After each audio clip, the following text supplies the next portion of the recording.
and welcome back to Restoration Conversations. Joining me today is Josh Gabbatiss. He is Carbon Brief's Policy Correspondent and previously worked as a science correspondent at The Independent. Prior to that, he was a freelance journalist for a variety of science publications, including New Scientist and BBC Earth.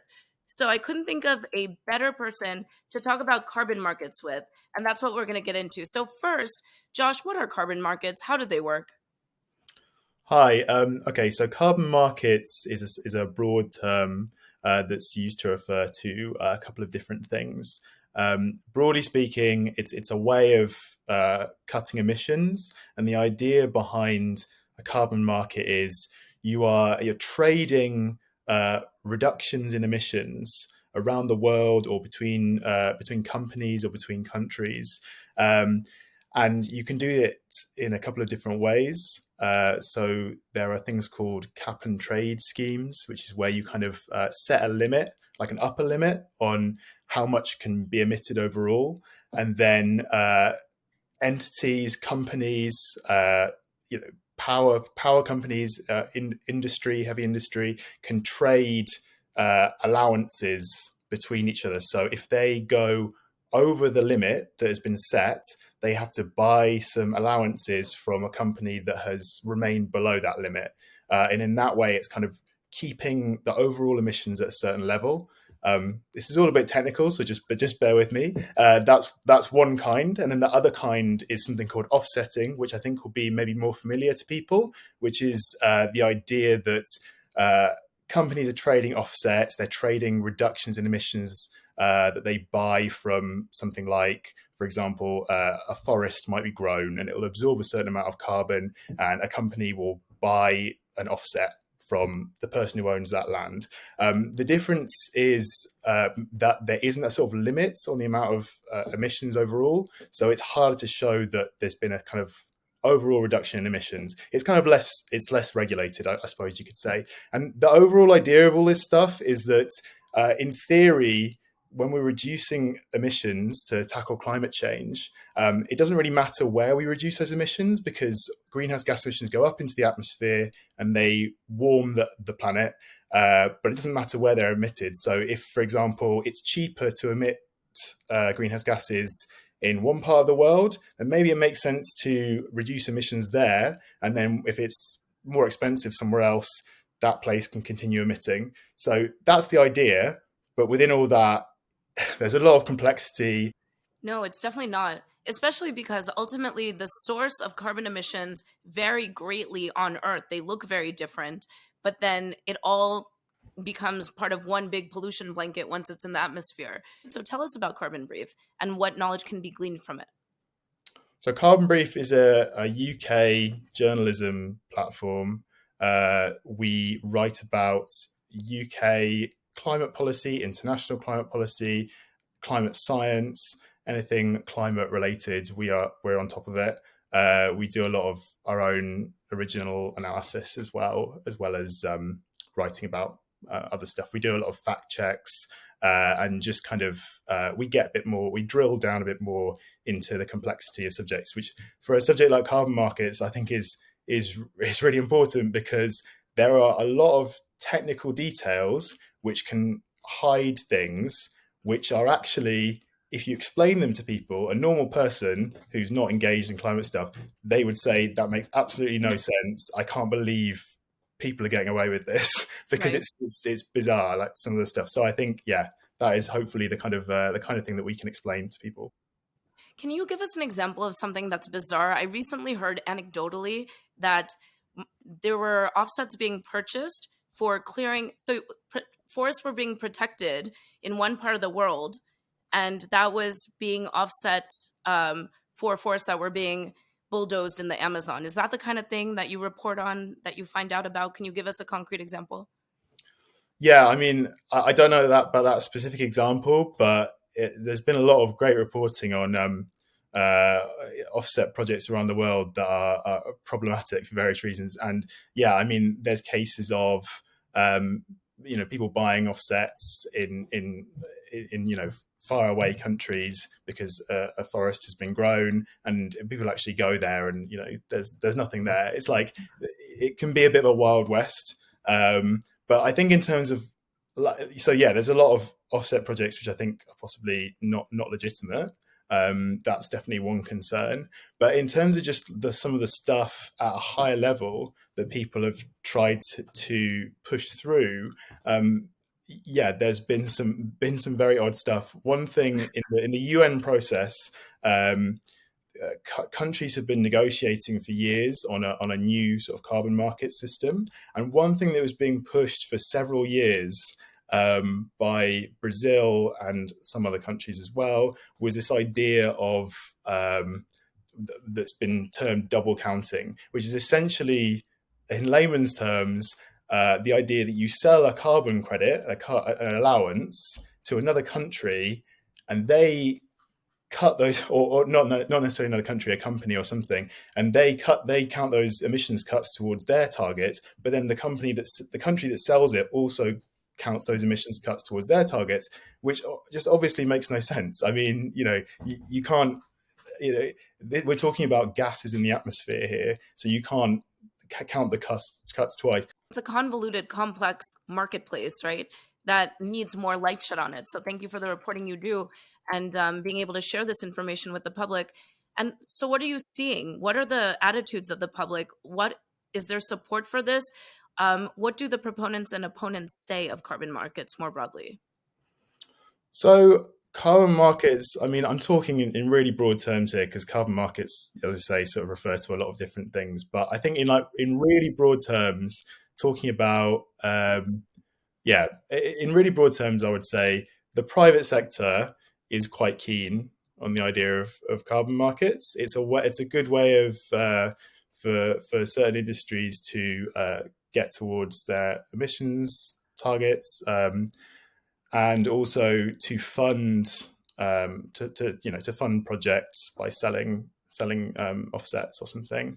I think there's a lot of skepticism amongst what I would like very broadly say the sort of climate campaigner community, the climate community generally, just because, as I say, while I think a lot of people accept that these are useful mechanisms, or can be useful mechanisms, there are so many caveats or examples where they've been perhaps misused, or there's been bad stuff going on that yeah, I think people are very skeptical about them, and I think particularly because often there's a sense that they will allow the status quo to continue. So I mean, the fossil fuel industry has been very keen on carbon markets in some cases, but on the other hand, I mean, the IPCC's most recent report, looking at sort of carbon pricing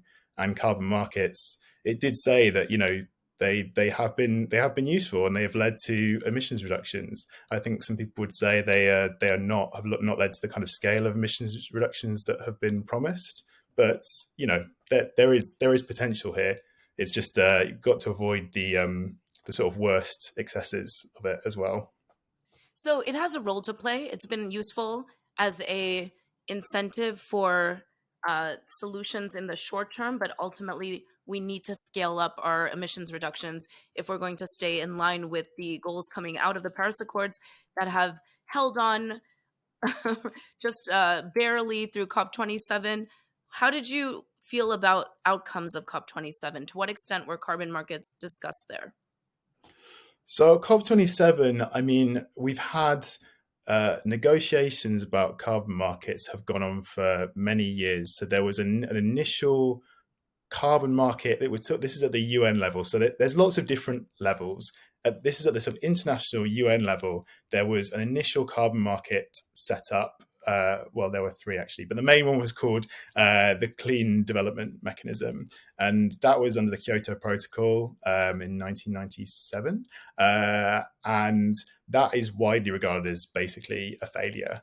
We've now got this new system of carbon market that was set up under the Paris Agreement, which has taken many years to negotiate. It's called the Article 6 system, and that finally was concluded last year. So now at COP27, we're getting into really technical stuff.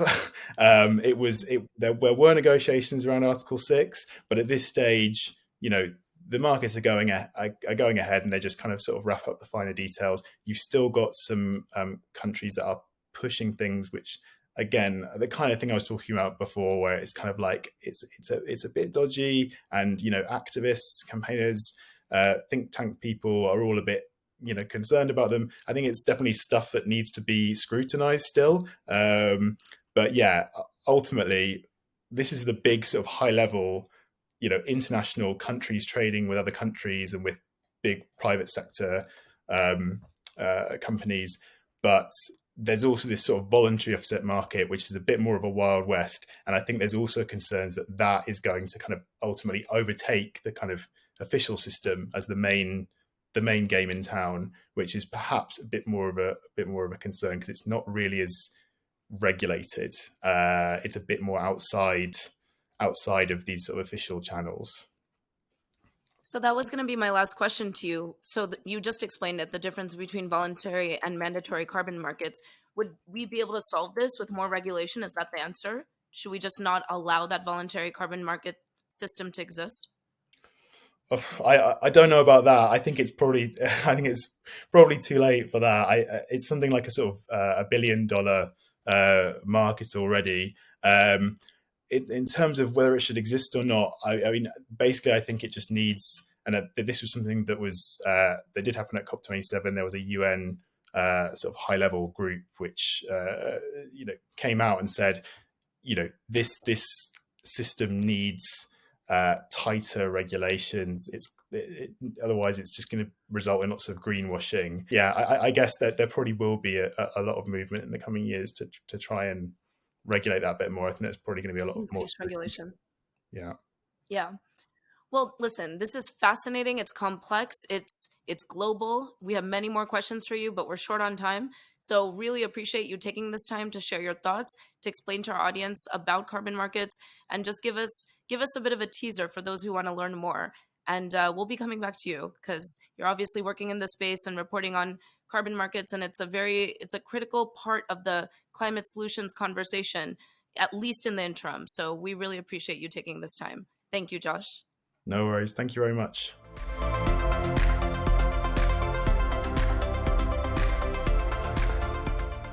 Hello, and welcome back to Restoration Conversations. I'm thrilled to welcome back Dr. Victoria Meyer, who's a carbon scientist at Terraformation. And as you'll remember, prior to joining TF, she worked at NASA's Jet Propulsion Laboratory, developing techniques to measure carbon from hundreds of miles up. That's incredible, to look at carbon in forests, but from space. So we'll get into a little bit about that as we talk to Victoria again today. Victoria, welcome. Thank you for coming back. Hi, and thanks for having me again. All right, so today we're going to be talking about carbon markets. So can you give us a little explanation into what are carbon markets, how do they work, and how do you actually begin to think about how much a project is worth? Okay, I'm going to start with the first half of that question, trying to explain what the carbon market is and what carbon credits are. So, most companies emit carbon by doing, the activities that they're doing, whatever it might be. So nowadays, I think more and more people realize that climate change is happening and we need to cut down our carbon emissions. And so those companies, they're trying to cut down their emissions by reducing, changing the way they do things, but also they have the option now to buy carbon credits. And what that means is that one carbon credit corresponds to 1 ton of carbon dioxide that's taken out of the atmosphere and sequestered somewhere. And as you may recall, that's exactly what trees do. So when trees grow, they accumulate carbon and sequester them in the forest system. And so for every ton of carbon dioxide that's sequestered in a forest, you can get 1 carbon credit. And so there's this trading system that exists now where organizations, companies, they can buy those carbon credits to kind of offset their carbon emissions. And yet there's not enough carbon credits to really accommodate all of the different operations that companies are involved in, right? So that's an issue. Do we actually have enough carbon credit to go around? Well, I think the most obvious answer to that question would be, well, first of all, it would be better if those companies were actually reducing their emissions instead of looking for buying carbon credits to kind of offset those emissions. But then when it comes to actual carbon credits, it takes time to accumulate carbon in a forest system if we're talking about that kind of carbon credits that we are involved with at Terraformation. Okay, so we need carbon markets, obviously, and biodiverse forests have a role to play in the carbon market, even if, yes, of course, we want to get rid of offsetting ideally. We want to get to totally carbon neutral, but carbon markets are going to have a role to play in that, at least transitionally. So more specifically, what place do biodiverse forests have in the carbon market today? So right now, they have a very little, they play a very small role in the carbon market. Most carbon projects related to forestry are with avoided deforestation and improved management practices. And when it comes to planting new biodiverse forests, as I mentioned before, it takes time, it takes money. And so, of course, it's like easier to get carbon credits from a monoculture than it is from a biodiverse forest, because the price of carbon is going to be higher for biodiverse forests as it is done today. But we should still be investing in biodiverse carbon, most definitely. Can you explain why? The first reason why I think is, kind of makes sense. Like, it's because it's better for the environment. So I know it kind of, it's very basic, but I think more and more people understand that and actually care about it. Maybe not enough people for now, but I know that a lot of investors now, they're being more mindful of that side of the business because it's better for the environment, but also because I think they realize that what's better for the environment and the planet down the line is going to be better for us and for the economy in general. Like, if you have a collapsing system, it doesn't matter, how much money you have if there's nothing to use it for. So I think more and more people are aware of this, and that's why people are started investing in biodiverse forests. Also, I think people know that nowadays it looks good to say, oh, I'm investing in like biodiversity, and so just as in terms of image, which today is a large part of like what people pay attention to, that's also a plus. So why not take it? Also, because it takes time for forests to grow, it also means that it's a long-term investment. So it's going to keep accumulating carbon for a very long time. So it's a source of carbon credits on the long term, which I think is a great thing. And also, as I mentioned before, there is a higher resilience of biodiverse forests. So like on the long term, you actually have a lower risk of your forest disappearing if you have a biodiverse system as opposed to a forest plantation, to a monoculture plantation. Okay, Victoria, you've made the case for biodiversity. And how do we convince buyers to choose biodiverse carbon rather than other types of carbon projects? The way I like to put it is to compare carbon credits to food. So, it's very easy and cheaper to have access to junk food. And maybe you get satisfied at first, like you get the same amount of calories as a healthy meal that you would have from like fruit and vegetables, grains, proteins, from hopefully even from like a local market or something, right? But there's a cost difference, of course, and not everybody can afford that kind of food. So to me, it's the same thing with carbon. Like, you might have the same amount of calories in junk food and in a healthy meal, in the same way that you can have the same amount of carbon in a monoculture plantation project and a biodiverse project. But these tons of carbon in the plantation are not as good quality carbon. So on the long term, it's much better to invest in a biodiverse native forest project than a plantation projects. Also, I think companies and buyers of carbon credits, they want to offset their emissions, but also they use that as kind of a marketing approach. And more you see companies saying, oh, we have like a net zero carbon footprint, and like we help native forests in such and such country. What happens, and which is good, we need more people to do that. But what happens sometimes is that they use those biodiverse credits as like the showcasing of their offsetting. But what we see in reality is that the biodiverse projects that they invest in represent a very small portion of the total carbon credits that they get. So like they use those like boutique, like looking good carbon credits to say, hey, this is what we're doing some great work, but then everything else comes from monoculture plantation. So we have to be really careful, when we talk about carbon credits as like, yes, it's going to be good for their image probably, but it shouldn't just be that. And we should be careful looking at it. Like if you have cheap monoculture carbon versus like more expensive biodiverse carbon, the way to kind of convince buyers to go towards the biodiverse carbon credits is to justify why they are more expensive. Like prove that the forest is much healthier, it's going to be better on the long term, maybe show that it has a better impact on the local communities. And I think when people know, again, it's all about communication. When people realize that what they're investing in and paying for has a better impact in general, like it's a better incentive, like same thing as when people buy fair trade chocolate, like it doesn't do anything for them personally, but they know they're doing a good action, and so it's kind of the same idea. The last thing I think, which is more like on the edge of thinking, I guess, is to make it more difficult for plantation and like monoculture carbon credits to have access to the market.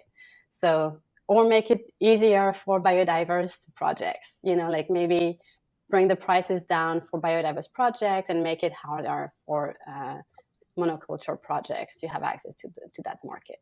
So biodiverse carbon cannot just be an accessory.